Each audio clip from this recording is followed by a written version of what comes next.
안녕하세요.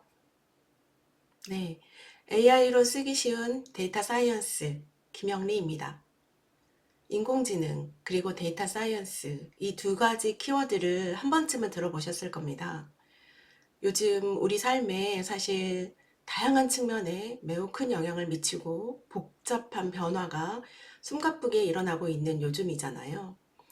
DX라는 용어를 들어보셨을까요? 네, 데이터로 변화해야 하는 우리의 직장, 일상생활, 새로운 일들, 네, 이런 모든 영역의 중심에 데이터가 있습니다. 그래서 데이터 사이언스라는 것을 해보고는 싶은데 어떻게 해야 될지 잘 모르겠다. 이 분야는 좀 복잡하고 시작하기가 어렵다. 이렇게 말씀하시는 분들이 많으시더라고요. 그래서 그런 분들에게 이 강좌는 시작점이 될 것입니다. 데이터 입문자를 대상으로 이 강좌는 준비가 되었고요. 그래서 복잡한 수학이나 이런 통계 개념들에 대해서까지 다루지는 않습니다. 다만 우리가 이제 데이터 속에서 흔히 발견하는 어떤 규칙들이나 이런 패턴들을 찾기 위해서 필요한 정도의 개념과 어떤 용어들을 소개해 드리려고 합니다. 또 중요한 것이 이런 부분들을 하시기 위해서 프로그래밍 경험이 있어야 된다고 생각하시는데요. 우선 저는 이 강좌를 파이썬을 기반으로 해서 구성을 했습니다. 하지만 파이썬 기본 강좌는 아니에요. 그래서 파이썬 자체 랭귀지보다는 파이썬이라는 언어를 표현하는 그 방법을 소개해 드리고 읽는 방법을 주로 말씀드릴 거예요. 그리고 그 파이썬의 이 데이터 사이언스와 관련된 라이브러리들이 많거든요. 그래서 그런 라이브러리들을 하나하나 어떻게 쓰면 좋을지 관점에서 소개해 드릴 거기 때문에 여러분들이 너무 걱정하지 않으셔도 괜찮습니다. 이제 이 강좌를 들으시고 파이썬을 좀 구체적으로 들어보면 좋겠다 하시는 분들은 또 그러셔도 되고요. 아니면 개념을 좀 더 디테일하게 알아봐야겠다 하신다면 그렇게 하셔도 되겠습니다. 자, 데이터로부터 새로운 지식을 찾고 새로운 기술도 배우고 미래의 가능성도 찾아가는 그런 방법을 제시해 드리려고 노력해 보도록 하겠습니다. AI로 쓰기 쉬운 데이터 사이언스 이제부터 시작해 보도록 합니다. 안녕하세요, 여러분. 제 소개를 잠깐 드리겠습니다. 제 이름은 김영리입니다. 저는 컴퓨터 공학을 전공했고요. 교육학도 함께 공부했습니다. 그래서 소프트웨어 개발 업무도 상당히 오랜 기간 했고요. 그 과정에서 소프트웨어를 기획하고 설계하고 컨설팅하는 업무도 함께 그런 업무들을 했습니다. 그래서 제 지난 어떤 캐리어에 있어 사실 중요한 부분들이 고객들과 소통을 하는 부분이었습니다. 그래서 업무를 하시는 고객분들과 소통을 통해서 어떤 일로 가야 하는가, 그리고 그 소프트웨어를 설계하는 바람직한 방법으로 설계하는 그런 컨설팅 업무를 해왔습니다. 그래서 그런 과정을 통해서 저는 어, 저처럼 이 공학을 전공한 사람들이 아닌 비전공하신 이쪽 부분을 전공하지 않으신 분들과 함께 이런 소프트웨어에 대해서 이야기를 많이 해왔어요. 그래서 또한 그런 분들이 어떤 부분에서 어려워하시는지, 어떤 용어들에서 힘들어하시는지 그런 경험들을 좀 해왔던 것 같습니다. 그런 경험들을 살려서 제가 지금 요즘 집중하고 있는 부분은 이런 데이터와 AI가 더 이상 전문 영역이 아니라 일상으로 내려오고 있다고 판단하고 있거든요. 그래서 그런 분들에게 좀 더 이해하시기 쉽게 그런 사례로 다가가서 설명해 드리는 것이 제 역할이라고 생각하고 있습니다. 네. 그래서 이 강의를 통해서 여러분들에게 네, 자신감을 드릴 수 있도록 노력해 보도록 하겠습니다.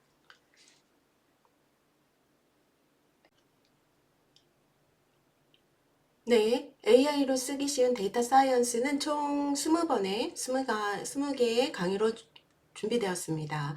지금 앞부분에 1차 시에서 네, 2차 시 정도는 오리엔테이션이라고 보실 수 있겠고요. 3차 시, 4차 시, 5차 시, 6차 시, 7차 시 정도까지는 이제 일반적인 데이터 과학의 영역, 통계를 포함한 과학의 영역으로 주로 개념 설명과 그 개념들을 파이썬 코드에서 어떤 식으로 표현할 수 있는지를 보여드릴 계획입니다. 그리고 이제 8차 시부터 본격적으로 파이썬이 제공하고 있는 데이터 과학용 라이브러리 첫 번째 넘파이, 판다스 그리고 시각화를 위한 라이브러리들을 차근차근 소개해 드리려고 준비하였습니다. 그리고 마지막 20차 시에서는 이제 데이터 과학에서 주로 데이터 분석을 어떤 방식으로 해나가는지를 보여드리는 그런 사례로 준비했으니까요. 그렇게 차근차근 공부해 주시면 좋겠습니다. 네, 본격적으로 시작해 보도록 하겠습니다. 시작은 데이터 과학과 파이썬에 대해서 준비했습니다.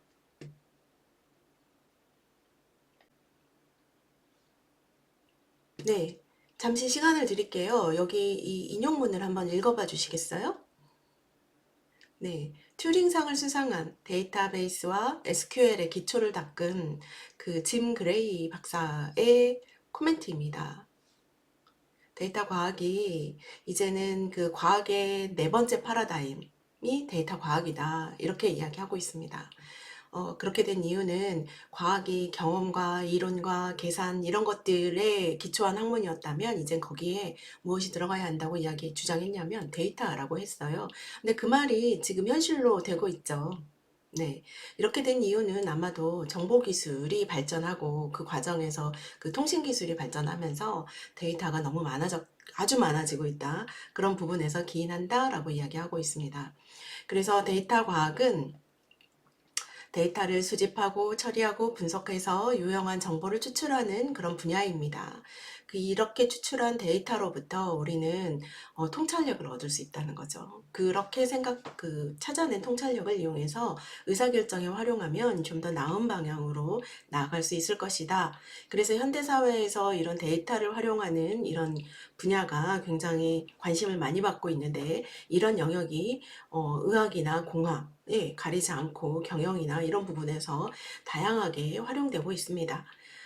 데이터 과학은 크게 데이터 수집, 데이터 전처리 이런 과정들을 쭉 거치게 됩니다.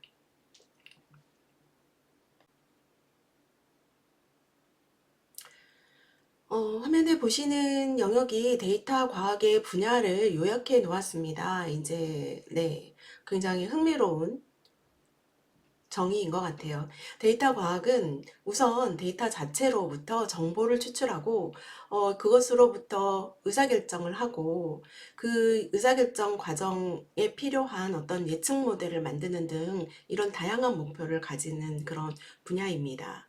이 분야에는 크게 통계학, 머신러닝, 그리고 데이터 마이닝, 데이터 분석 이런 다양한 분야들이 포함되어 있고 이 각각의 영역들이 굉장히 중요한 역할을 하게 되죠. 이 중에서 통계학이라고 하면 여러분도 배우셨을까요? 네, 데이터 과학의 기초를 이루는 핵심 분야입니다. 데이터를 어떻게 읽어야 하는가, 그 방법, 분석하고 해석하는 방법론을 제공한다. 이렇게 생각하시면 좋을 것 같아요. 그래서 이 통계적인 방법을 이용해서 변수 간의 관계를 찾고, 변수들이 변화하는 추세를 찾아내고, 추세를 분석하고 그 속에서 존재하는 어떤 다양한 패턴들을 이해할 수 있게 하는 것이 바로 통계학이라고 합니다. 그래서 데이터에 대한 통찰을 얻기 위해서는 우선 이런 기본적인 도구, 통계적인 도구들을 좀 활용하시는 것이 필요합니다.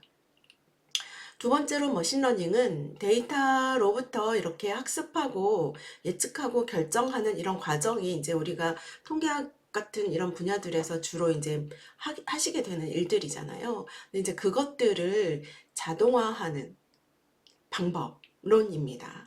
어떻게 하면 우리 사람이 일일이 하지 않아도 얘가 자동으로 해줄 수 있을까? 그 과정들을 만드는 그런 알고리즘을 만드는 그런 모델을 만드는 분야가 바로 머신러닝이다 라고 보겠습니다. 그래서 이 머신러닝은 사실 통계학에서 필요한 이런 개념들을 이용해서 우리가 어떤 구조가 짜여져 있어야 되고요. 그 구조에 맞춰서 데이터들을 수집하고 전처리하는 과정들도 사실 들어와 줘야 합니다.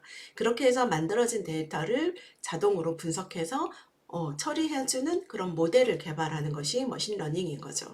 그래서 사실 저희가 AI라고 부르는 영역이 바로 이 머신러닝입니다. 많은 부분을 이 머신러닝이 AI의 많은 부분을 이 머신러닝이 차지하고 있죠. 네, 머신러닝에서 통계학을 빼고 생각할 수는 없습니다. 통계학적인 어떤 그런 방법들이 기반이 되어 있고, 하지만 데이터에서 이런 복잡한 패턴들을 인식하고 이걸 통해서 어떤 예측하거나 분류하는 등의 이런 고급 작업들을 수행하는 그런 목적으로 우리는 AI 머신러닝을 활용합니다. 자, 또 다른 측면이 바로 데이터 마이닝입니다. 데이터 마이닝은 대규모 데이터 세트가 필요하죠. 주로 이전의 데이터 마이닝은 대기업이나 기업들이 어떤 자체적으로 필요한 인사이트를 얻기 위해서 데이터를 쌓아갑니다. 쌓아서 그 데이터를 통해서 그 속에서 패턴을 찾아내거나 어떤 변수들 간의 관계성을 찾아내거나 상관관계들을 눈에 보이지 않는 것을 찾아내는 기계적인 방법으로 찾아내죠. 그래서 그런 과정들을 가리키는 분야가 바로 데이터 마이닝입니다. 이게 그러니까 이 데이터 마이닝 속에 뭐가 다 있는 거예요. 통계학과 머신러닝이 들어가 있는 거죠. 그것들을 활용해서 이전에 알려져 있지 않은 어떤 패턴들을 찾아낼 수 있는 그런 분야를 우리는 데이터 마이닝이라고 합니다. 자, 그러면 마지막으로 데이터 분석인데요. 이런 일련의 과정들, 머신러닝도 그렇고, 데이터 마이닝도 그렇고, 통계학도 그렇고요. 데이터를 처리하거나 분석해서 어떤 질문에 대한 답을 찾아가고, 문제에 대한 해결책을 찾아가는 그 과정을 통칭해서 우리는 데이터 분석이라고 부릅니다. 이 데이터 분석을 위해서 우리는 통계학의 도구를 쓰기도 하고요. 머신러닝의 도구를 쓰기도 합니다. 혹은 데이터 마이닝에서 제공하는 도구를 쓰기도 하죠. 데이터 분석이라는 것은 비즈니스 인텔리전스나 보고서 작성, 대시보드 생성 이런 분야에 다양하게 활용되는 그런 방법입니다. 그래서 데이터 분석은 어떤 도구를 쓰든지 데이터로부터 어떤 직접적인 인사이트를 추출하는 것을 목적으로 합니다. 이렇게 정리해보면 데이터 과학에서는 통계학으로 데이터에 대한 기본적인 이해를 하고 머신러닝으로 이 이해를 바탕으로 한 어떤 자동화된 예측 모델을 만듭니다. 데이터 분석은 구체적인 어떤 질문에 대한 답을 찾기 위해서 이런 통계학과 머신러닝 같은 방법들을 활용하는 과정을 우리는 데이터 분석이라고 하는 거고요. 데이터 마이닝은 데이터 내에 그러니까 대량의 데이터 내에 숨겨진 어떤 패턴을 발견하는데 중요한 그런 시스템적인 역할을 하는 분야이다라고 설명할 수 있겠습니다.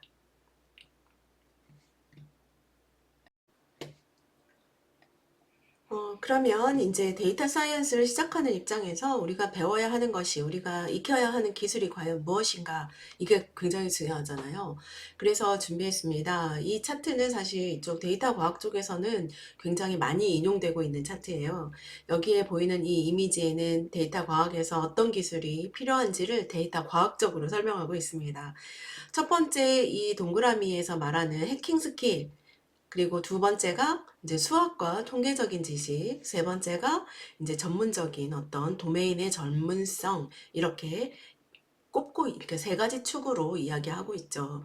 여기에서 말하는 한 가지 이제 해킹 스킬부터 보면 이 해킹 스킬이라는 건 여러분이 생각하시는 그 해킹이 아니고 이제 데이터를 수집하고 처리하는 데 필요한 그런 어떤 기술입니다. 그러니까 여러분들이 직접 데이터를 수집해 오시고 그 데이터를 여러분이 생각하는 방식으로 모양을 만드시고 이런 과정들이 필요하거든요. 벡터화된 대량의 데이터를 읽어서 처리하는 그런 기술들을 이야기한다는 거죠. 네, 두 번째로 필요하다고 말씀드릴 수 있는 것이 수학과 통계적인 지식인데요.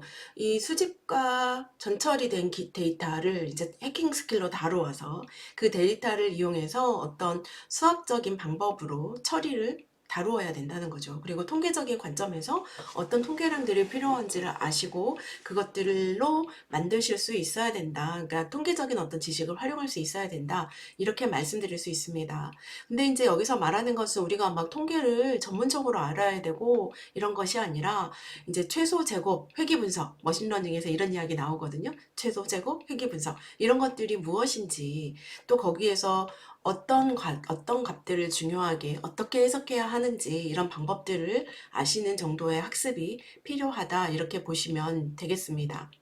그 다음에 이제 세 번째가 이제 도메인 전문성인데요. 이 도메인 전문성이 바로 무엇보다 우리가 갖추어야 하고 갖출 수 있는 영역이기도 합니다. 그래서 여러분이 이제 업무를 하시면서 쌓아가시는 그런 어떤 현장에 대한 도메인에 대한 이런 지식들과 경험들이 위에 있는 이 수학적인 어떤 지식들을 이용해서 찾아낼 수 있는 거죠. 그 속에서 어떤 중요한 지식들을 찾아가는 그런 과정들이 우리가 이야기하는 데이터 과학입니다. 그래서 데이터 과학을 하시는 데 있어서 이제 여러분들은 이미 혹은 앞으로 이런 도메인적인 어떤 지식들을 쌓아 가셔야겠죠. 여러분들은 IT를 하시려고 하는 게 아니시잖아요. 여러분 업무를 좀 더 잘하고 인공지능이나 이런 데이터 과학이 제공해주는 그래서 우리가 찾을 수 있는 지식들을 여러분의 어떤 현장에 적용하시는 게 목적이라고 저는 그렇게 보고 있는데 그래서 이런 부분들은 이제 기본이 되는 것이고 거기에 이제 내가 필요한 이 데이터를 어떻게 처리해야 되는가, 데이터를 어떤 관점에서 처리해야 되는가에 대한 부분을 여기 통계나 수학적인 관점에서 이제 더해 가시는 개념이 되겠죠. 이런 개념들을 좀 더하시고 이제 이렇게 데이터를 처리를 하시려면 그래도 어쨌든 도구가 필요하시잖아요. 그 도구들을 이제 해킹 스킬을 습득하시면서 더해 가시는 그런 관점으로 이렇게 데이터 과학에 대한 어떤 역량을 좀 키워야겠다. 이렇게 생각하시면 될 것 같아요. 이 중에서 이제 또 한 가지 눈여겨보실 부분은 여기 이제 해킹과 이 수학 통계적인 기술이 결합한 영역을 머신러닝이라고 불러주고 있습니다. 즉, 이 머신러닝이라는 것은 어떤 업무의 전문성이라기보다는 데이터를 이런 수학적인 어떤 알고리즘 모델을 어떤 모델을 어떻게 만들어야 되는가에 대한 알고리즘을 이미 정의를 해 주었거든요. 그래서 우리가 이제 이 머신러닝에서 이야기하는 알고리즘이 어떤 형식의 데이터가 필요한지를 아시면 여러분이 여러분 업무에서 필요한 머신러닝 알고리즘을 적용해서 좀 더 자동화해서 처리하실 수 있게 되는 거죠. 그래서 이런 부분들이 이렇게 합쳐지게 되면 그것을 우리는 이제 데이터 사이언스라고 부른다는 겁니다. 이제 기존의 문제점들은 이 우리가 덴저 이쪽은 이제 이야기하지 않기로 하고요. 지금 수학적인 통계 지식을 가지고 업무적인 영역을 접근했을 때 우리가 이제 전통적으로 리서치라고 말하는 부분이었어요. 그러다 보니까 이들은 수학과 통계적인 지식을 베이스로 해서 우리의 데이터를 보기 때문에 어느 정도 이렇게 깊이 있게 보기가 어렵다는 거죠. 수치적인 관점에서 주로 접근하게 됩니다. 그래서 여러분들은 이쪽 방향에서 보는 그러니까 트레디셔널한 어떤 리서치 관점이 아니라 업무 전문가 입장에서 수학과 어떤 통계적인 영역을 이렇게 접목해 나가시는 그런 방향성으로 시작하시면 좋을 것 같다라는 생각을 하고 있습니다. 자, 앞서서 데이터 과학이란 데이터를 수집, 처리, 분석, 그래서 유용한 정보를 추출하는 분야, 그게 데이터 과학이었잖아요. 그 자체가 바로 데이터 과학의 프로세스입니다.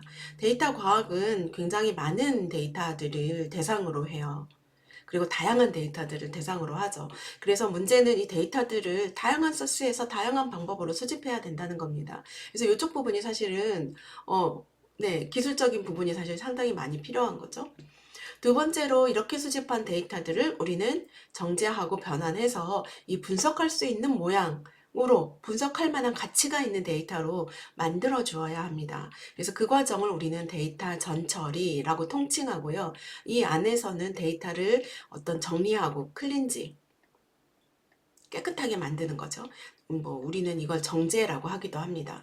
그리고 데이터를 분석하기 위한 어떤 특별한 내가 보고자 하는 피처들 위주의 어떤 데이터로 만들어주는 작업들도 필요하거든요. 그래서 그런 변환, 이런 작업들을 우리는 전처리라고 이야기할 수 있겠습니다. 그래서 저는 이제 파이썬 언어를 가지고 이 데이터를 수집하는 부분은 사실 좀 더 어떤 그 데이터가 생성되는 영역에 직접적으로 연관되는 부분들이에요. 예를 들어 데이터가 인터넷 상에서 만들어지는 어떤 수치형 데이터이거나 혹은 시스템에서 만들어지는 어떤 센서의 데이터이거나 이런 어떤 환경에 따라서 수집하는 기술은 굉장히 다양합니다. 그래서 이 부분을 저희가 다루지는 않을 거고요. 이 부분은 빼고, 그리고 이제 이렇게 해서 만들어진 데이터를 우선 첫 번째 그 데이터에 문제가 있지 않은지 클렌징하는 작업들이 필요해요. 아무리 데이터가 자동으로 혹은 사람이 직접 입력해서 한다고 하지만 그 과정에서 우리가 가져갈 수 없는 데이터들이 있거든요. 굉장히 많이 존재합니다. 그래서 그런 부분들을 클렌징하는 방법. 그리고 클렌징한 다음에 그 데이터를 이제 우리가 처리하고자 하는 모양새로 바꿔주는, 변환해주는 방법. 이제 그런 것들을 통칭해서 우린 전처리라고 부르는 거예요. 그래서 이런 과정들을 시간을 가지고 차근차근 어떻게 진행하는지, 이게 이제 일종의 방법론이 나와 있습니다. 그래서 어떤 처리, 어떤 처리, 어떤 처리들을 해야 됩니다. 라고 말씀을 드릴 거예요. 그럼 이제 그쪽 부분에서 좀 구체적으로 다뤄보기로 하고요. 그리고 나서 이제 데이터 분석에서 쓰이는 통계적인 기법이나, 예를 들면 뭐 저는 이제 EDA부터 말씀드릴 거거든요. 탐색적 데이터 분석입니다. EDA나 뭐 혹은 뭐 머신러닝 기법이나 아니면 어떤 식으로 봐야 하는지에 대한 이런 부분들을 말씀드릴 건데, 이제 저는 주로 어떤 통계적인 방법, 통계적인 함수를 이용해서 어떻게 봐야 하는지 위주로 말씀드릴 거예요. 여기서 아까 앞서서 저희가 이제 이 부분이죠. 근데 이제 여기에서 이 머신러닝이라고 하는 영역은 사실 별도로 다루어야 되는 그 알고리즘과 이런 모델들이 종류가 굉장히 다양하고 원리도 제각각입니다. 그래서 이런 부분들은 별도의 어떤 과정에서 여러분들을 만날 수 있었으면 좋겠고요. 또 시중에도 그런 영역에 대한 과정들이 많으니까 이제 하나씩 찾아가면서 보시면 좋으실 것 같습니다. 그래서 저희는 이제 주로 EDA 같은 어떤 탐색적인 방법이나 아니면 통계적인 방법으로 데이터를 분석하는 그런 관점에서 다루어 보도록 할 예정입니다. 그리고 이제 결과를 해석하는 부분은 여러분의 도메인적인 지식을 결합해서 여러분이 해결해 나가셔야 되는 그런 부분이 되겠죠. 그래서 분석의 결과를 해석하고 의사결정에 활용하실 수 있는 그런 영역입니다. 그래서 이 부분은 이제 여러분들께 맡기고, 저는 이제 이 과정에서 데이터 전처리와 데이터 분석 부분을 주로 말씀드릴 거고, 이 과정에서 어떤 도구와 어떤 기술들이 필요한지를 중점적으로 소개해 드릴 예정입니다. 그래서 이런 분야들을 이용해서 다양한 분야, 지금 특정 분야를 제가 딱 집어서 이야기하진 않거든요. 그래서 다양한 분야들을 최대한 다뤄볼 수 있도록 그렇게 해보도록 하겠습니다.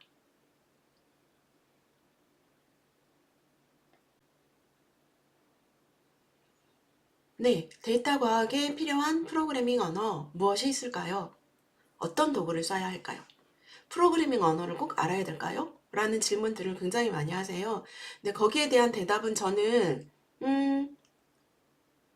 상황에 따라 다르다입니다.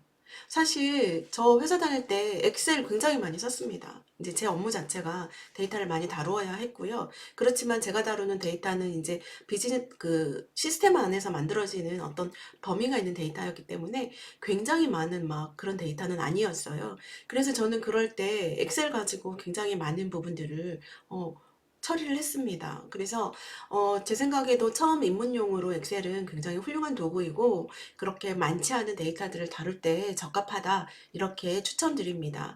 하지만 이제 엑셀의 경우는 아무래도 사무용 도구이기 때문에 이제 다루실 수 있는 기능들이 제한적이에요. 통계적인 어떤 도구들도 좀 있지만 설명이 막 구체적이지도 않고요. 그래서 좀 더 다른 엑셀에 더할 수 있는 도구들도 있습니다. 혹은 엑셀에서 다룬 데이터를 가져다가 어떤 또 다른 도구에 활용하시는 방법들도 있어요. 그래서 자유롭게 좀 더 수준을 높여서 디테일하게 뭔가를 하시려면 아무래도 프로그래밍 언어를 좀 경험하시는 것이 필요하다, 이렇게 말씀드릴 수 있겠습니다. 자, 그래서 그런 관점에서 언어가 어떤 언어가 좋을까라고 한다면 이제 두 가지를 지금 저는 말씀을 드리려고 하는데, 물론 요거 말고도 다른 언어들이 많습니다. 특히 이제 DBA라고 해서 직접적으로 데이터를 다루는 분야가 있어요. 업무 분야가 있습니다. 그러니까 데이터, 그죠? DBA, 데이터 아키텍트라고 저희는 불렀어요. 업무할 때는 데이터 아키텍트. 네, 그런 영역에서는 사실 주로 SQL이라는 언어를 다룹니다. 아까 그렇죠. SQL이라는 언어를 다루는데 아무래도 SQL은 이제 데이터베이스라고 하는 특히 관계형 데이터베이스라고 하는 어떤 특정 어떤 환경 안에서의 다룰 수 있는 언어이니까 저희 과정에서는 우선 제외하는 것으로 그렇게 하도록 하겠습니다. 그러면 이제 먼저 R에 대해서 살펴볼 건데요. R과 파이썬 이 두 가지는 사실 비교하기가 좀 그렇습니다. 파이썬이 다루어지기 전에는 R을 많이 썼어요. 하지만 R과 파이썬은 사실 관점이 좀 다른 것 같아요. R은 통계 전용 프로그래밍 언어입니다. 그래서 이 R 안에는 이 시각화를 하기 위한 통계 처리를 하기 위한 다양한 패키지들이 들어있어요. 그래서 그런 부분에서 어떤 통계 처리나 시각화나 이런 부분에서 강점을 가지고 있다. 이렇게 말씀드릴 수 있겠고요. 파이썬은 R에 비해서는 좀 배우기 쉬운 편입니다. 그리고 얘 경우는 이제 본격적인 언어라서 대용량의 데이터 처리가 좀 더 쉬운 그런 라이브러리들을 제공하고 있는 그런 특징을 가지고 있습니다. 또 이 파이썬이라는 걸 배울 때 우리가 이야기하는 거는 파이썬 하나를 배우면 여러 가지 분야에 쓸 수 있다. 라고 이야기하는 부분도 장점 중에 하나입니다. 그래서 이번 과정에서는 파이썬을 이용한 데이터 과학을 시작해 보려고 그렇게 하고 있습니다. 자, 그러면 대체 왜 파이썬인지, 네. 스택 오버플로우 트렌드라는 사이트를 혹시 들어보신 분이 계실까요? 그럼 아마 이쪽에 관심이 많으신 분이실 텐데요. 여기는 개발 커뮤니티로 굉장히 유명한 사이트입니다. 여기에서 이제 매 시즌마다 이 개발 언어에 대한 리서치를 하고 있어요. 설문조사를 하는데 여기에서 이제 이야기하는 각 월별, 연별 이제 그 개발 언어 활용도를 나타내고 있는 차트입니다. 이 차트에서 지금 보시면 이제 제가 비교하려고 하는 두 가지 언어 여기 있죠. R입니다. R 파란색. 요 아이가 R인 거죠. 요 아이가 R입니다. 그리고 두 번째 파이썬. 요게 오렌지색이죠. 요 아이가 파이썬입니다. 자, 두 개의 차트를 보시면 지금 시작은 2010년부터 비교할 수 있네요. 그죠? 2000년, 2008년 이렇게 시작할 수 있겠습니다. 거기서부터 이제 최근 한 15년 정도를 비교하고 있는데 지금 보시면 파이썬이 처음 시작했을 때는 이렇게 낮았어요. 이때는 이제 일반 개발 언어로서 접근했었을 때였던 것 같습니다. 그러더니 이제 점점 이제 웹 개발이나 이런 다양한 영역으로 얘가 이렇게 확장되어 가다가 잠깐 주춤했었거든요. 그러다가 이거 가지고 이제 다양한 뭐 머신러닝이나 인공지능이나 이런 분야까지 할 수 있다라는 부분들이 알려지면서 쭉 급성장을 하고 있죠. 이게 파이썬입니다. 그러니까 파이썬이라는 언어 자체가 어떤 특정한 분야의 종속적인 언어가 아니라 다양한 분야에 응용을 할 수 있고 특히 요즘 최신 트렌드라고 볼 수 있는 머신러닝이나 딥러닝이나 이런 부분의 개발들도 파이썬으로 하실 수 있기 때문에 관심이 급격하게 높아진 그런 관점들이 좀 있어요. 거기에 비해서 R은 지금 보면 조금씩 일부의 데이터에 관심이 있는 사람들, 데이터를 업무적으로 해야 되는, 이때만 해도 데이터를 하는 업무가 따로 있었잖아요. 그래서 그 업무를 하시는 분들을 대상으로 해서 조금씩 확장되어 가고 인정받아가는 그런 어떤 트렌드를 보여주고 있습니다. 그래서 2020년이 되면서 파이썬이 정점을 찍었는데요. 그러다가 이제 최근에 와서 파이썬이 이렇게 내려가고 있죠. 왜 그렇게 됐는지 혹시 아시나요? 네. 파이썬보다 다른 언어가 특별한 뭐 언어가 나왔다기보다는 어, 뭔가 트렌드가 변화해서 요즘에는 이런 언어를 하지 않아도 할 수 있어 뭐 이런 분위기도 사실 강해지고 있고요. 그래서 그런 트렌드를 좀 반영한 게 아닌가라는 생각을 합니다. 그렇지만 이제 R도 역시 약간 주저앉은 그런 모습들을 보여주고 있습니다. 그래서 아무래도 데이터 과학을 좀 더 쉽게 접근하시려면 그래도 파이썬이 좀 더 유용하겠다라는 판단이 들게 하는 그런 차트입니다. 개인적으로도 파이썬을 사용해서 데이터 분석을 하는 데에는 많은 이점이 있다고 생각하고 있습니다. 그것은 바로 이 파이썬의 커뮤니티예요. 커뮤니티. 파이썬 언어 자체의 원래 커뮤니티가 워낙 다양하고 이렇게 확대되어 있습니다. 그리고 그 커뮤니티에는 일종의 가치관이라고 하는 것들이 있어요. 그 가치관이 지금 보면 이제 나타나는 그 용어를 이제 이쪽에서는 Gen of Python이라고 부릅니다. 그래서 이 Gen of Python에서 몇 가지 이제 이 파이썬 커뮤니티들을 관통하고 있는 어떤 원칙들을 제시하는데요. 이것을 쭉 한번 읽어보시죠. 굳이 뭐 번역을 해두었지만 한번 읽어보시면 이것들이 무엇을 말하는지 이제 좀 오시는 게 있으실 거예요. 자, 무엇보다도 이 원칙이 말해주고 있는 것은 저는 그거라고 생각해요. 가독성. 잘 읽어야 한다. 코드를 읽을 수 있어야 한다. 그리고 그 가독성이 있어야 이후에 뭐 할 수 있냐면 유지보수가 사실 제 입장에서는 굉장히 중요하거든요. 한번 만들어 놓고 혹은 다른 사람이 만든 코드를 내가 이해할 수 없다면 그건 굉장히 난감한 일이거든요.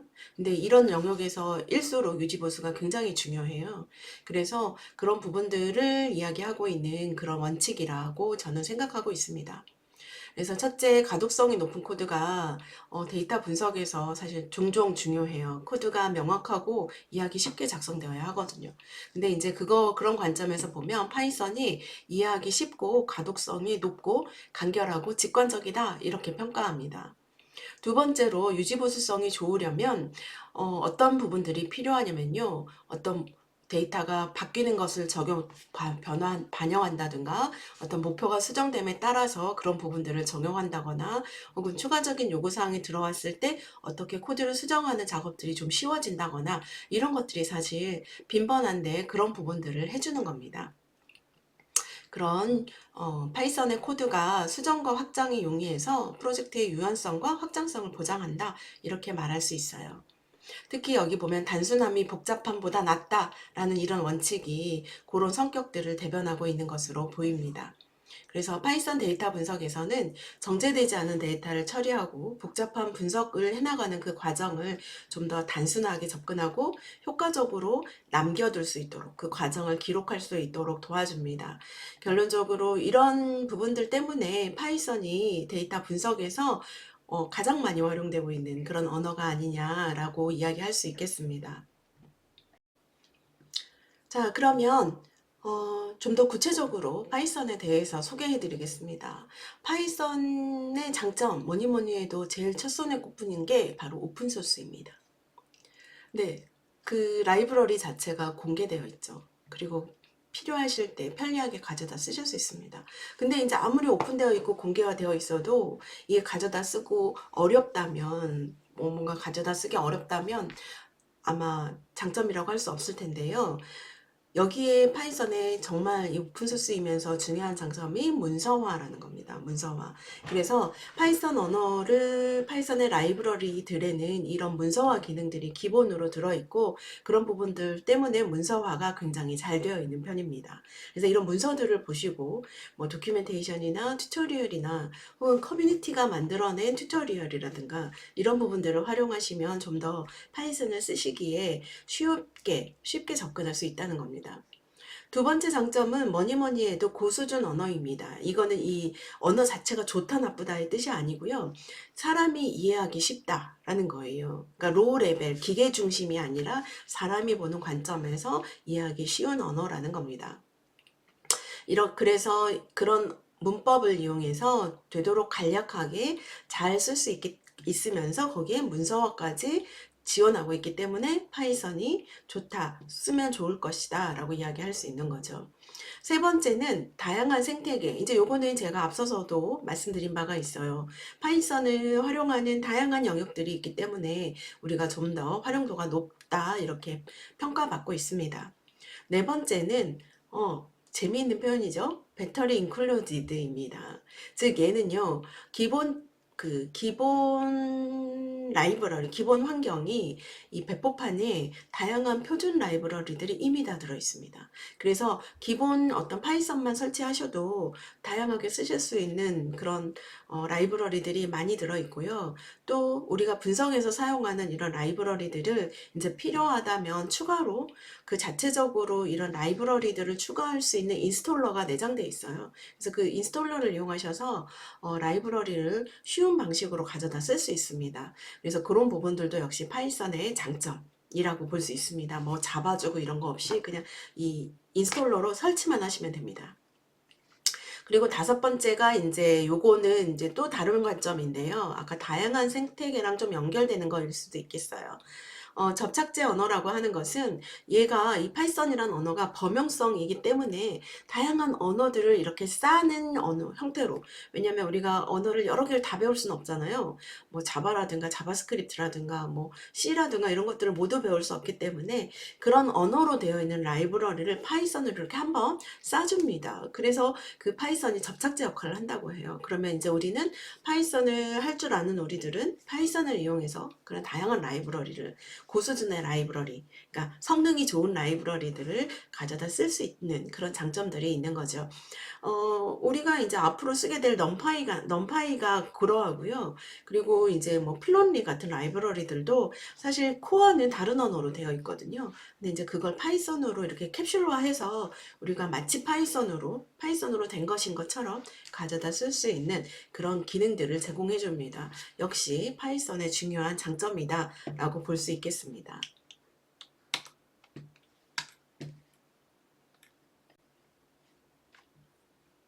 자, 그러면 어떤 라이브러리들이 배터리 인클루디드에 꼽히는지 말씀드려 보겠습니다. 파이썬에 우리가 사용할 수 있는 기본 파이썬은 요거라고 말씀드렸죠. 기본 파이썬이 요 영역입니다. 그죠? 라이브러리와 통합 환경이 배포되고 있다. 근데 이제 거기에 충실한 표준 라이브러리들이 있지만 이제 추가로 우리가 인클루드 할 수 있는 것들이 이런 전통적인 방식의 어떤 표현식, 정규 표현식이라든가 운영체제, 뭐 윈도우라든가 이 안에서 제공하는 기능들도 불러서 쓰실 수 있고요. 그 다음에 이제 그 우리가 프로토콜이라고 하죠. 이런 통신 과정에서 문서들을 주고받을 때 필수적으로 처리해야 되는 게 XML입니다. 그래서 이런 XML이나 혹은 직렬화는 이제 우리 이따가 하실 거예요. 이 넘파이나 이렇게 만들어진 메모리에 올라와 있는 데이터 구조들을 이제 또 다른 사람에게 누군가에게 데이터로 전송하고 싶을 때 원래 데이터로 전송하는 게 아니라 우리가 만든 형식으로 직렬화라는 기술을 이용해서 전달할 수 있어요. 그래서 이런 기술들 HTTP나 FTP 같은 각종 통신 프로토콜들도 모두 이 배터리 인클루디드로 이제 구현된 라이브러리들이 제공되고 있습니다. 그리고 뭐 메일 보낸다거나 CSV 파일을 처리한다거나 뭐 아까 잠시 이야기한 데이터베이스에 접속을 할 수 있게 한다거나 뭐 GUI를 개발할 수도 있고요. HTML이나 어떤 구문 분석 도구, 이게 이제 파서거든요. 이런 파서 기능들도 쓸 수 있다는 부분들을 이제 소개를 드려봅니다.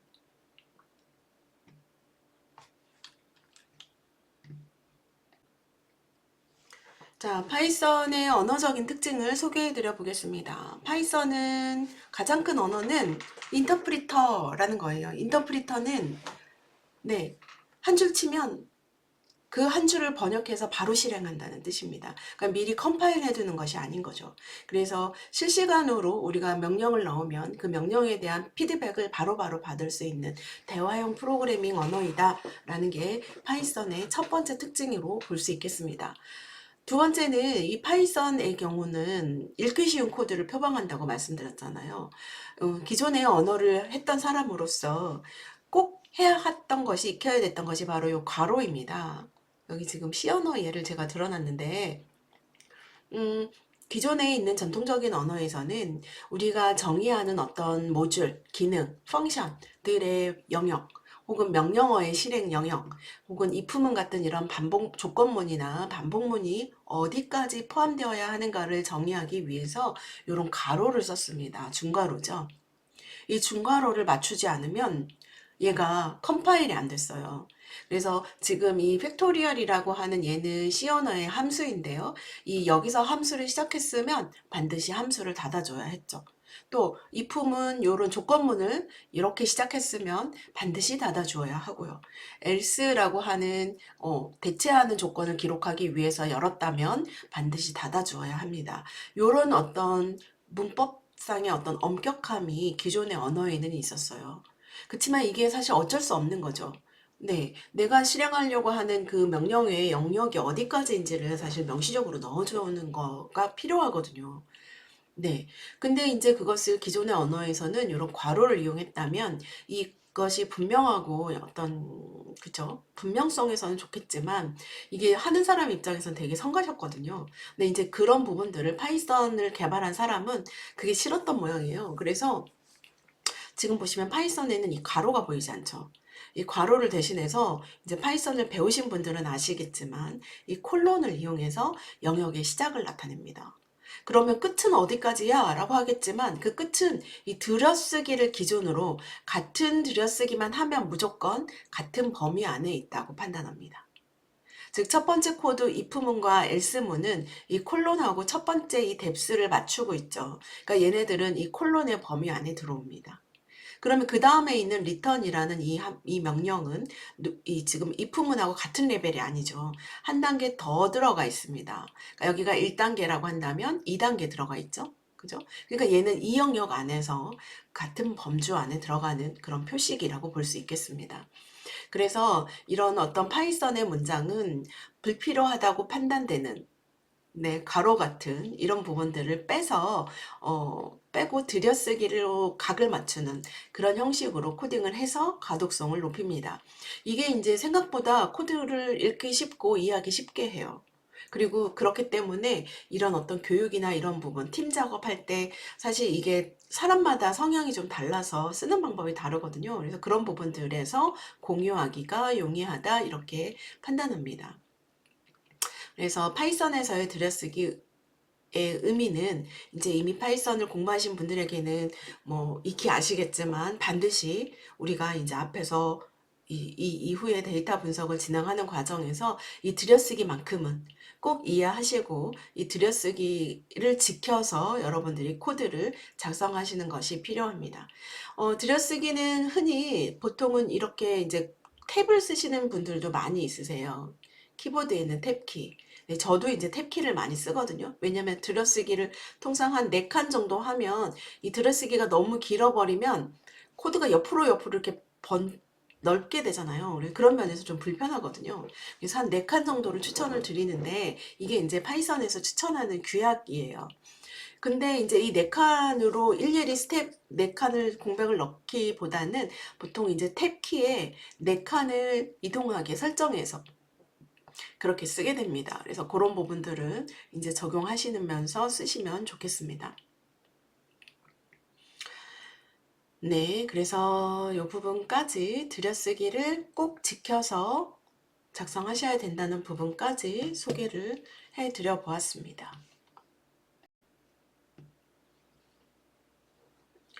네, 두 번째로 꼭 기억하셔야 되는 것이 파이썬의 자료형입니다. 파이썬에서 이런 데이터를 어떻게 다루는지에 대해서 이제 좀 아셔야 되겠죠. 그래서 이 각각의 자료형, 지금 보면 한 5가지 정도로 제가 구분을 해놨는데, 기본 자료형과 네, 복합 자료형 이렇게 2가지로 크게 나눕니다. 이런 자료형이 있고 각각의 자료형에 따라서 이제 우리가 지정하고 처리할 수 있는데 이때 지정하실 때 명시적으로 자료형을 지정하지만 보통은 이제 어떤 변수를 만들 때 예를 들어서 뭐 가격이다, 프라이스라는 어떤 변수를 만든다고 하면 일반적으로 이런 변수에 프라이스에 대한 그 데이터를 넣어야 되기 때문에 아마도 가격이니까 인트나 정수형이나 만약에 소수점 이하, 뭐 달러의 경우는 소수점 이하도 많죠. 그래서 플롯이나 이런 타입들을 많이 처리를 하시게 될 겁니다. 근데 파이썬에서 중요한 것은 이런 데이터 타입도 기억하셔야겠지만 우리가 이제 처리하려고 하는 이 변수를 어떤 데이터를 넣을지 우리가 미리 사전에 지정하실 필요가 없다는 거예요. 그게 바로 동적 타이핑입니다. 어떤 변수를 넣고 그 변수에다가 상황에 따라서 원시 데이터를 가져왔더니 그게 이제 플롯 타입이었어요. 그래서 소수점 이하의 가격들이 들어왔습니다. 근데 이제 우리가 처리를 하는 과정에서는 예를 들어서 우리는 인트 정수부만 필요해 라고 한다면 형을 인트로 바꾸고 다시 프라이스 변수에다 다시 할당하실 수 있다는 거죠. 그러면 이제 이 변수의 유형이 동적으로 원래는 플롯이었는데 처음엔 플롯이었는데 인트 타입으로 바뀌는 그런 효과를 적용합니다. 그래서 이런 것들이 우리가 굉장히 코딩을 쉽게 할 수 있게 하는 그런 면입니다. 기존의 코드에서는 미리 변수들을 다 타입에 맞춰서 정의를 해야 되고 그 뒤에다가 타입을 다 사실은 붙여가지고 하기도 했어요. 뭐 인티저 타입, 뭐 플롯 타입, 뭐 이런 식으로 다 정리해서 쓰기도 했거든요. 그래서 그런 부분들이 필요 없고 우리가 이제 상황에 맞춰서 어떤 피처의 어떤 특성에 맞는 어떤 이름을 주고 그 안에 다양한 데이터의 형식으로 변화하면서 쓸 수 있게 하는 그런 부분들을 활용하실 수가 있습니다. 네, 그래서 파이썬의 동적 타이핑에 대해서 소개해 드렸습니다. 변수를 한번 선언하고 자유롭게 어떤 자료형이든지 기본 자료형이든지 복합 자료형이든지 나누지 않아요. 다 활용해서 적용해서 데이터를 담으시면 됩니다. 자, 기본 자료형에는 우리가 쓰는 수치 데이터, 요게 아마 우리가 대부분 쓰는 거일 거예요. 수치 데이터. 그 다음에 문자형 데이터, 혹은 유니코드 문자형 데이터, 그리고 우리가 만든 객체들도 혹은 함수들도 변수에 똑같이 담을 수 있습니다. 그리고 논리형, 이런 타입들도 기본 자료형에 들어갑니다. 그래서 우리가 주로 쓸 거는 여기 정수형, 부동소수형 이런 것들이 이제 사칙연산에도 쓰이고요. 그쵸? 그렇게 될 거라서 주로 많이 쓰입니다. 문자형의 경우는 우리가 표시를 해줘야 합니다. 명시적으로 파이썬한테 얘는 문자형이야 라고 표시를 해줘야 되거든요. 얘는 메모리를 한번 할당하면 불변이에요. 바꾸게 되면 새로운 문자열을 메모리를 다시 할당해야 됩니다. 그래서 그런 용으로 문자형은 이렇게 따옴표로 묶어줍니다. 따옴표로 묶어서 명시적으로 이 데이터는 문자형이라 라고 표시합니다. 이제 쓰시다 보면 근데 이제 따옴표를 쓰는 경우와 이 하나짜리 싱글 따옴표를 쓰는 경우가 종종 보이실 거예요. 저는 이제 요거보다는 요걸 더 즐겨 쓰는 편인데 이 둘 다 파이썬에서는 다 문자형으로 간주합니다. 그래서 별도로 캐릭터라는 한 글자가 존재하진 않고 문자형이라는 타입 안에 한 글자를 넣으셔도 되고 문자 단어들을 넣으셔도 되고 문장을 넣으셔도 되는 거죠. 자, 그런 관점에서 봤을 때 이제 종종 문장 데이터를 넣다 보면 아마도 이게 한 줄에 끝나지 않을 거예요. 그럴 때는 여러 줄에 걸쳐서 이렇게 데이터를 넣어야 되잖아요. 그럴 때는 이제 이런 따옴표를 이용해서 넣으시게 되면 줄바꿈을 하는 순간 이 닫는 따옴표가 없으면 에러 납니다. 그래서 그럴 때 우리가 얘는 여러 줄에 걸친 문자형이야 라고 지정하기 위해서 이 따옴표를 하나 더 씁니다. 그래서 싱글 쿼트를 3개 연속해서 입력해서 3중 따옴표를 사용하죠. 그래서 3중 따옴표를 시작해서 뭐 블라블라블라 xxx 이런 식으로 yyyy 이런 식으로 쭉 문장들을 작성을 한다면 마지막에 끝나는 시점에 뭐 해주시면 되냐면 닫는 따옴표도 역시 3중으로 이렇게 마무리해 주시면 이 파이썬이 이거는 여러 줄에 걸친 문자형이구나 라고 인식하고 그렇게 데이터들을 관리하게 됩니다. 자, 그 다음에 이제 복합자료형에 대해서 간단하게만 소개해 드릴게요. 저희가 실제로 과정에서 다룰 거는 별로 많지 않아요. 우리가 이제 주로 쓰는 건 이제 리스트형과 딕셔너리인데 이것도 역시 우리가 명시적으로 쓰실 건 아니시라서 여러분들이 그냥 이런 게 있다 정도만 이해하시면 될 것 같습니다. 기본적으로 리스트와 튜플은 유사한 형식의 데이터 구조입니다. 복합자료형이라고 하는 건 기본 자료형을 여러 개 연속해서 묶어주는 자료형을 복합자료형이라고 해요. 그래서 리스트와 튜플은 기본적으로 자료가 한 개 이상 한 개 이상의 데이터들을 묶어 놓은 것을 우리는 컬렉션이라고 하고, 다른 말로 복합 자료형은 이 컬렉션 타입이라고 합니다. 네.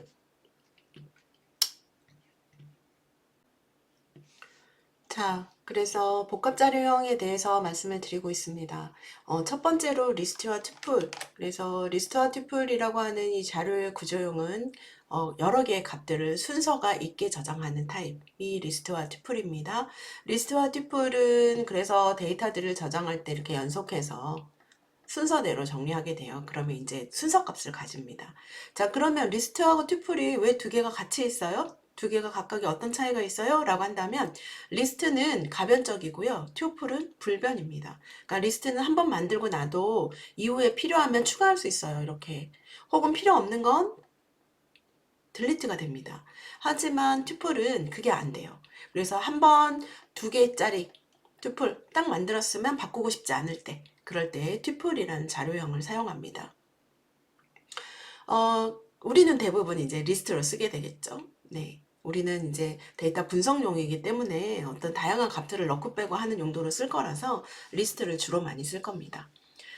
자, 다음 사전형과 집합형을 소개해 드려 보도록 하겠습니다. 딕셔너리, 사전형은요, 키와 값의 쌍으로 값이 구성됩니다. 그래서 가변적인 매핑 타입이에요. 그래서 키와 값 이런 식으로 구성된다는 거죠. 그래서 이 데이터는요, 딕셔너리는 기본적으로 이 키를 이용해서 값을 찾아냅니다. 이걸 하기 위해서 이제 보통은 해시라는 형식으로 메모리에 저장하게 돼요. 그러면 훨씬 빨라지거든요. 찾아오는 속도가요. 이게 이제 뭐 몇 개 안 될 때는 사실 상관없는데, 이 딕셔너리의 데이터가 굉장히 많을 때는, 예를 들어서 뭐 1000건, 뭐 10,000건, 10만 건 이렇게 있을 때 그 중에서 내가 원하는 키의 값을 정확하게 빠르게 찾아와야 되잖아요. 그런 것들을 가능하게 하기 위해서 이 딕셔너리는 해시라는 구조를 사용하고 있어요. 그래서 그럴 때 이제 딕셔너리 타입을 쓰시면 되는데, 이 딕셔너리에는 그렇지만 이 키가 중복될 수 있어요. 여러 개 넣을 수 있습니다. 그리고 순서가 있어요. 다음 집합형. 네, 세트죠. 이 세트는 역시 이런 컬렉션이에요. 키와 값을 가지고 있지만 얘는요, 순서가 없습니다. 그리고 중복을 허용하지 않아요. 그래서 이 키 값은 동일한 게 여러 개 들어갈 수 없죠. 그런 특성을 가지는 것이 집합형입니다. 역시 이제 저희는 데이터 분석에서는 주로 요 사전형 가지고 많이 활용할 거예요. 그래서 우리 이제 나중에 판다스 이야기할 때, 뭐 시리즈나 데이터 프레임 이야기할 때, 어떤 특정한 값을 인덱싱 할 때 이 키를 사용할 겁니다. 그래서 그런 관점에서 다시 이야기 되어질 내용입니다. 네, 이런 기본 자료형과 복합 자료형이 존재하고, 이 중에서 이제 데이터 분석에서 주로 많이 쓰이는 형과 이런 부분들을 소개해 드렸고요. 그 다음에 이런 것들이 하기 위해서는, 사용하기 위해서는 변수에 할당해서 써야 하는데, 파이썬은 기본적으로 변수를 타입에 따라서 만드는 것이 아니라 하나의 변수를 만들어서 계속 바꿔가면서 다른 타입으로 쓸 수 있다. 그래서 그것을 동적 타이핑이다. 이렇게 이야기한다라는 부분을 기억하시면 되겠습니다.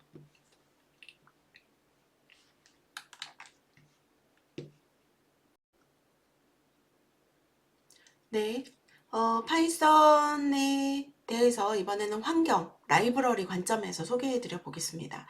제가 앞서서 배터리 인클루드에 대해서 이야기했잖아요. 그 다양한 환경, 라이브러리, 굉장히 장점이죠. 강력하죠. 그래서 우리가 데이터 과학에서 필요한 필수 라이브러리를 좀 한 군데에 모아 보았습니다. 자, 이 중에서 뭐니 뭐니 해도 이제 데이터 과학을 하실 때 우선 환경을 수립하시는데 필요한 라이브러리라기보다는 환경이 이제 주피터인 거고요. 이제 저희는 이제 좀 다른 관점에서 쓸 건데, 요건 이제 노트북이란 형식을 제공합니다. 요거 이제 나중에 어떻게 쓰면 되는지 소개해 드릴 거고요. 자, 제가 제일 먼저 여러분들한테 소개해 드릴 라이브러리는 여기 있는 넘파이입니다. 이 넘파이가 수치 계산, 저희가 다룰 데이터가 수치 데이터거든요. 그래서 수치 계산을 위한 기본 라이브러리고요. 고차원 배열 객체, 그리고 이것들을 다루는 통계적인 도구, 이런 것들을 모두 가지고 있는 굉장히 파워풀한 라이브러리가 넘파이입니다. 자, 두 번째 우리가 이제 배울 라이브러리이기도 해요. 바로 판다스입니다. 이 판다스는 데이터를 다룰 수 있는 도구, 구조, 자료 구조를 제공합니다. 시리즈와 데이터 프레임이라는 자료 구조인데요. 그걸 이용해서 우리가 이제 데이터를 테이블 형태로 좀 더 쉽게, 읽기 쉽게, 처리하시기 쉽게 다룰 수 있는 도구들을 제공합니다. 자, 요 두 개의 라이브러리 말고도 이제 우리가 다양한 어떤 탐색들을 위해서 시각화가 필요한데요. 그 시각화를 위한 라이브러리가 매플롯립이라는 겁니다. 그래서 이 매플롯립이라는 이 라이브러리가 이제 사용하는 플롯 기능을 이용하시면 우리가 데이터를 좀 더 다양한 관점에서 볼 수 있게 그렇게 도와줍니다. 그 외에 이제 여기 보시면 사이파이 라는 라이브러리도 일부 나올 건데요. 이 사이파이라는 라이브러리는 과학 계산을 위한 라이브러리입니다. 그래서 통계라든가 신호 처리 이런 부분들에 대한 기능들을 가지고 있어요. 그래서 이 부분도 일부 저희 과정에서 언급될 예정입니다. 그 다음에 이제 뭐니 해도 아까 잠시 데이터 과학에서도 나왔지만 머신러닝이 있죠. 저희는 머신러닝까지는 가진 않겠지만 이 머신러닝을 위한 라이브러리 그게 이제 여기 있는 scikit-learn이라는 라이브러리입니다. 그래서 scikit-learn은 아니죠. 머신러닝 알고리즘을 위한 도구들, 분류, 회귀, 클러스터링 이런 알고리즘들과 필요한 도구들이 다 들어있어요. 다음은 텐서플로우입니다. 텐서플로우는 구글이 만든 머신러닝 라이브러리예요. 그래서 이걸 이용해서 좀 복잡한 그런 데이터들을 처리해서 모델을 만들 수 있습니다. 그 외에 파이토치 같은 이런 것들도 이제 딥러닝이나 이런 쪽 머신러닝을 하실 때 어떤 신경망 구조를 지원하는 그런 라이브러리들입니다. 이 외에도 다양한 것들이 있는데 좀 더 구체적인 것들은 이후에 좀 더 소개해 드리도록 하고 우선 여기에 있는 거는 이제 파이썬의 다양한 개발 환경들이다. 이렇게 소개해 드릴 수 있겠습니다.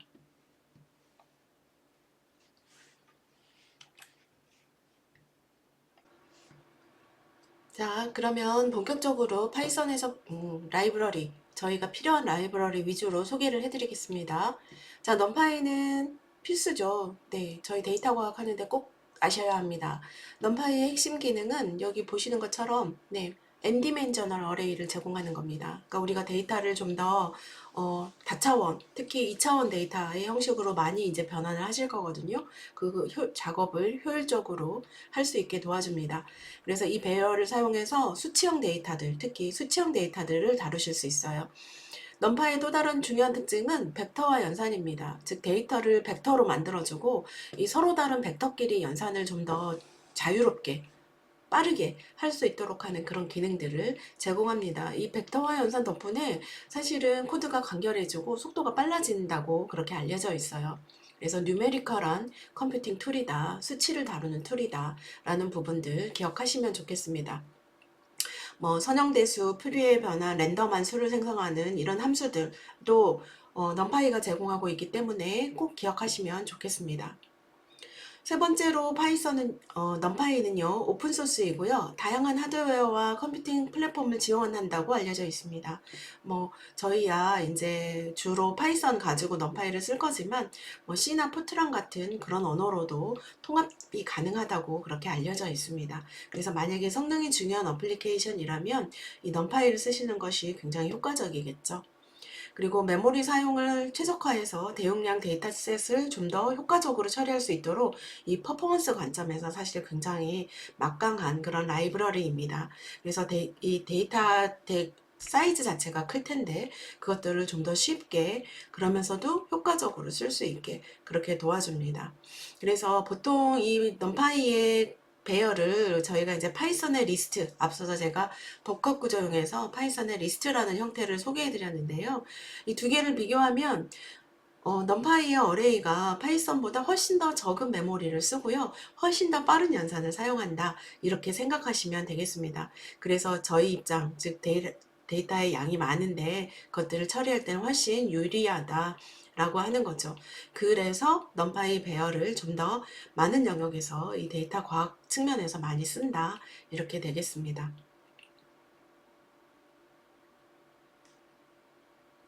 두 번째는 판다스입니다. 판다스라는 이 라이브러리는 넘파이랑은 사실 성격이 좀 달라요.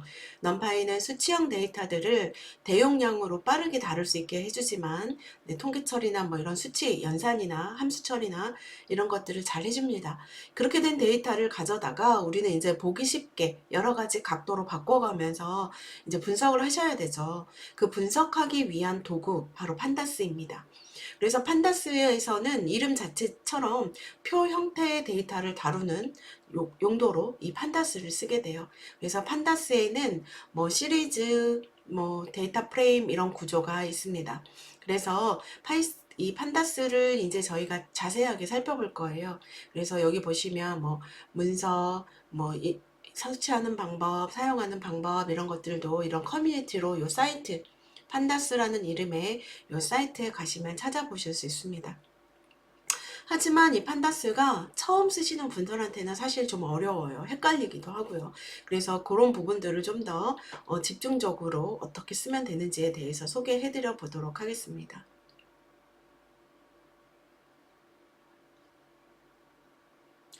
자, 다음은 매플롯립이라고 부르는 요 라이브러리입니다. 그림에서 보시는 것 같은 이런 차트를 그리는 거예요. 그래서 시각화를 위해서 사용되는 라이브러리입니다. 물론 판다스에도 시각화 기능이 있어요. 판다스에도 시각화 기능이 있지만 저는 판다스가 제공하는 시각화는 일종의 이 데이터를 만들면서 우리가 확인할 수 있는 그런 기능, 탐색을 위한 기능 정도의 시각화라고 생각하고 있고요. 만약에 보고서라든가 이런 좀 더 다양한 용도를 활용하시기 위해서는, 그리고 통계 관점에서 분석하시기 위해서는 매플롯립을 사용하시는 것이 필수적입니다. 매플롯립은 판다스로 만든 데이터 프레임을 넣어주시면 어떤 다양한 형태의 그래프를 쉽게 생성하실 수 있어요.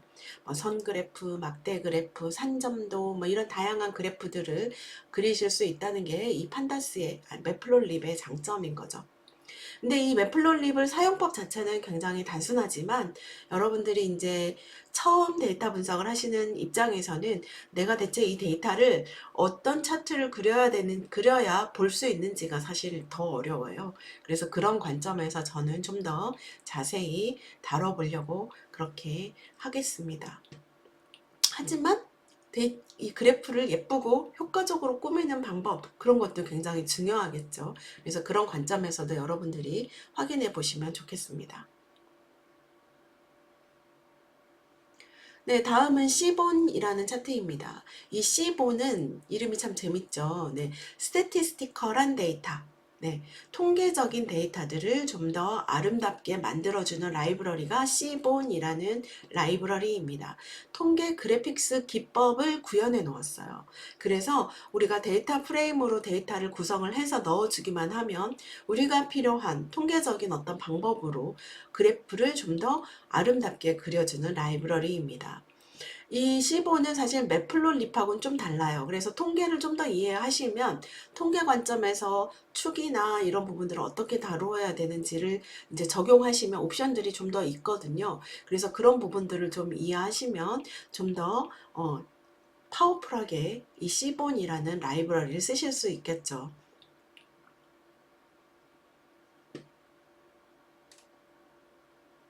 네.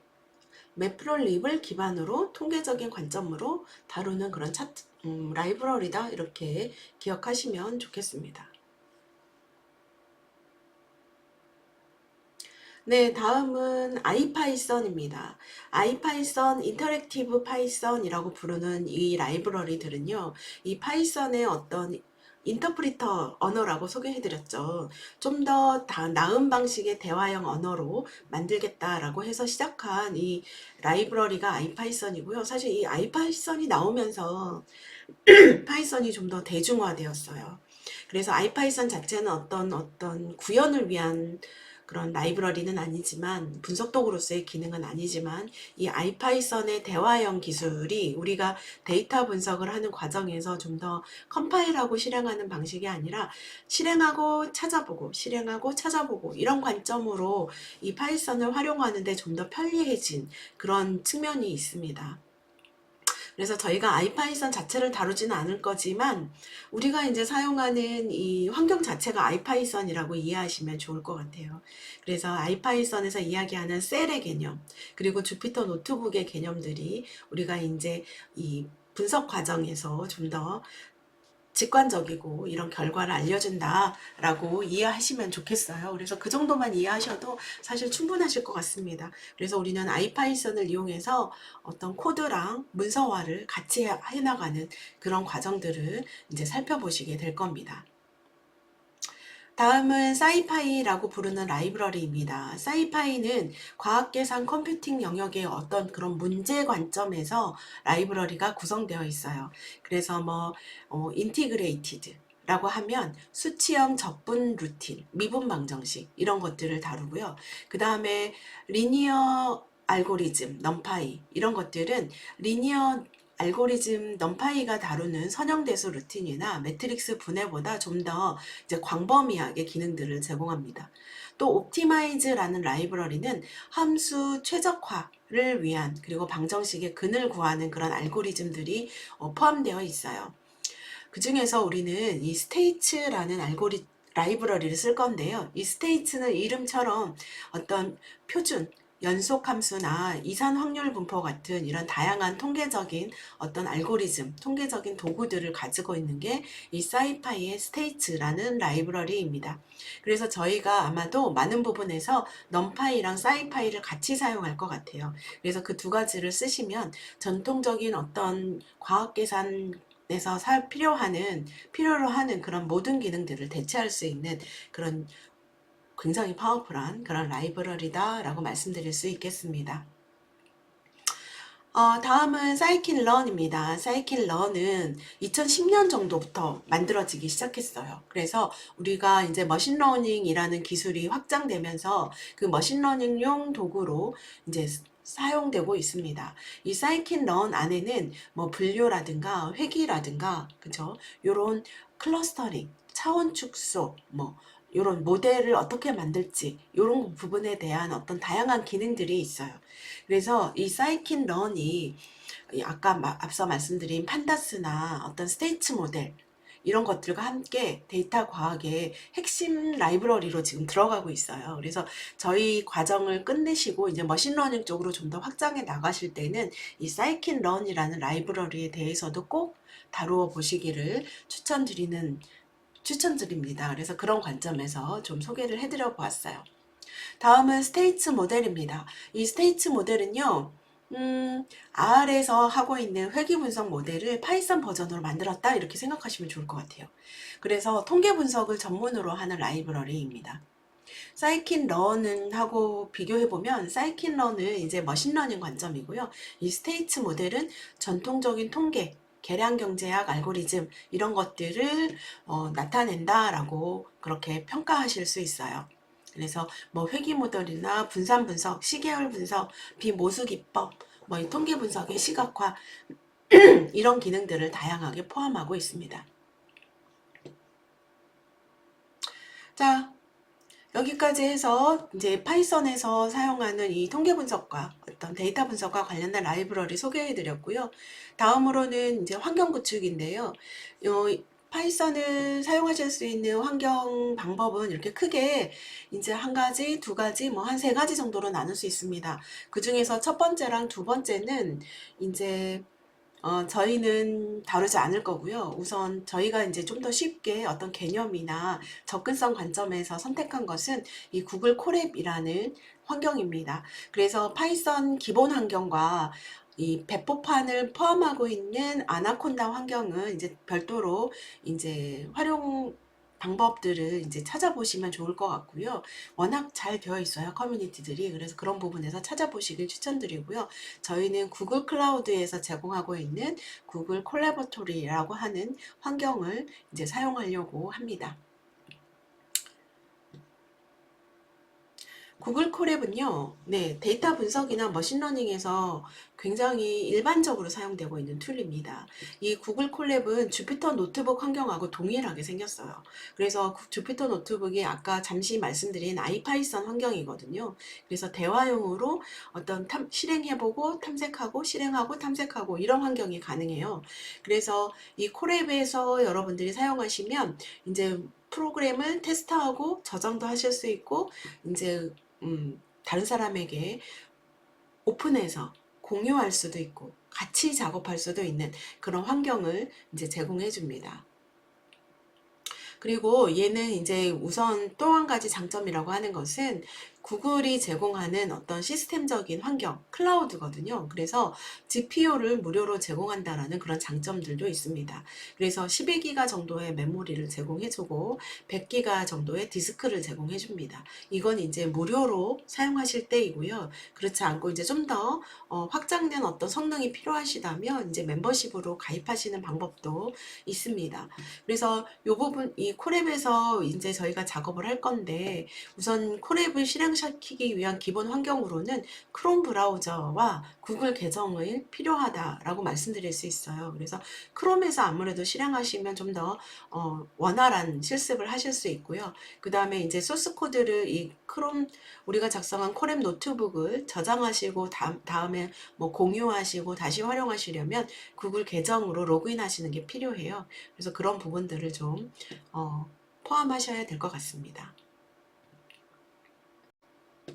자, 여기까지 해서 네, 우선 첫 번째 시간인데 다소 길었어요. 왜냐면 이제 오리엔테이션도 필요하고 저희가 앞으로 어떤 식으로 어떤 내용을 다룰 건지에 대해서 소개를 해드렸어야 했기 때문에 다소 내용이 길었습니다.